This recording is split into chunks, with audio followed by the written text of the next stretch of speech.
is full of posies. Ashes, ashes, we all fall down.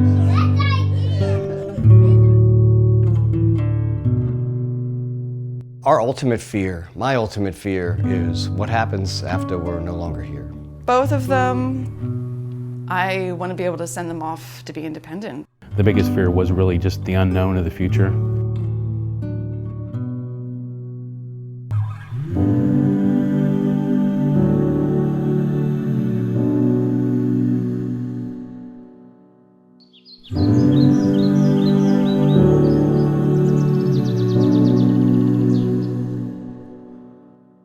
When we originally had Ty, short period of time, we just knew something was not correct. He struggled to meet those milestones, the crawling, the sitting up, those big things that every parent just waits to see happen. I have two sons, Ian and Lachlan Case.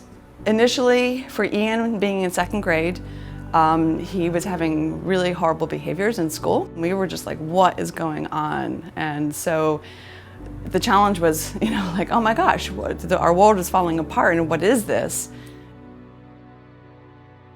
I started noticing I would come home from work and he could be sitting there watching TV, and I remember vividly the day when I knew something was wrong, because I came home and normally if you came home to a kid who was a year and a half, 2 years old, daddy's home, he would always look. Well, he didn't look.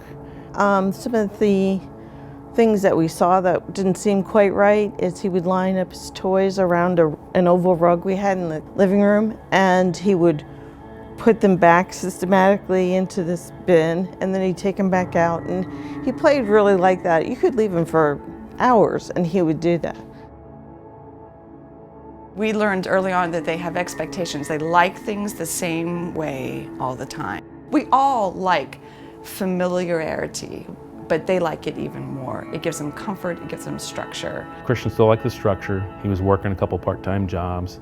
We have definitely a lot of community activities, the library every night, going to the park, church and Sunday school. He was in Challenger baseball, so we definitely were parents that were always open and out about saying, hey, here's what it is, here's what he can do, and instead of focusing on what he couldn't do, we always took the opposite approach, knowing that there's plenty of stuff he can do. Ty's current BT, Katie, she comes to the house, she has all the metrics that she can show us his accomplishments throughout the day.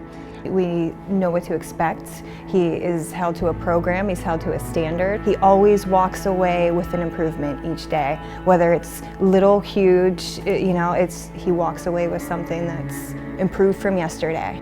They're funny, they have a sense of humor. That doesn't always come with autism, so I feel very lucky.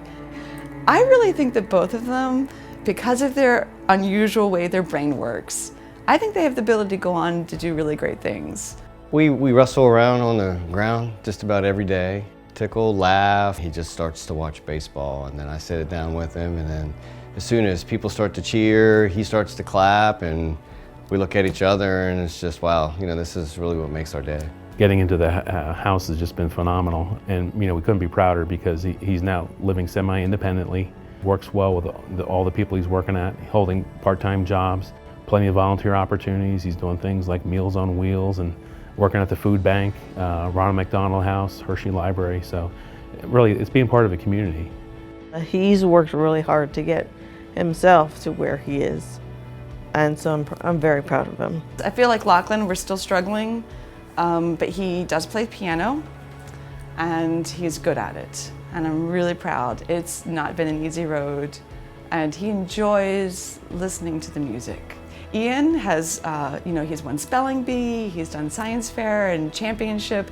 He has great academics, quiz bowl, and yet I am most proud, and you will laugh, that he has a group of friends that he sits with at lunch now. They like him. He's not just tagging along. They actually pull him in, and I can see the difference in him. Like, he has a life outside of me now. Ty has an amazing personality. His fortitude, his perseverance, just not being able to verbal and always not being able to communicate. He finds a way to communicate, and he's happy about it. He's never upset, he's never sad, he's always laughing, and it just makes you a better person. The whole environment here at Vista and this housing situation just really makes me sleep well at night now. Without Vista there telling us we were not crazy, and so they have been there in the background the whole time, and that was huge for us. It makes me want to cry. It's amazing. It's amazing where he's come. And truly it's because of the Vista School.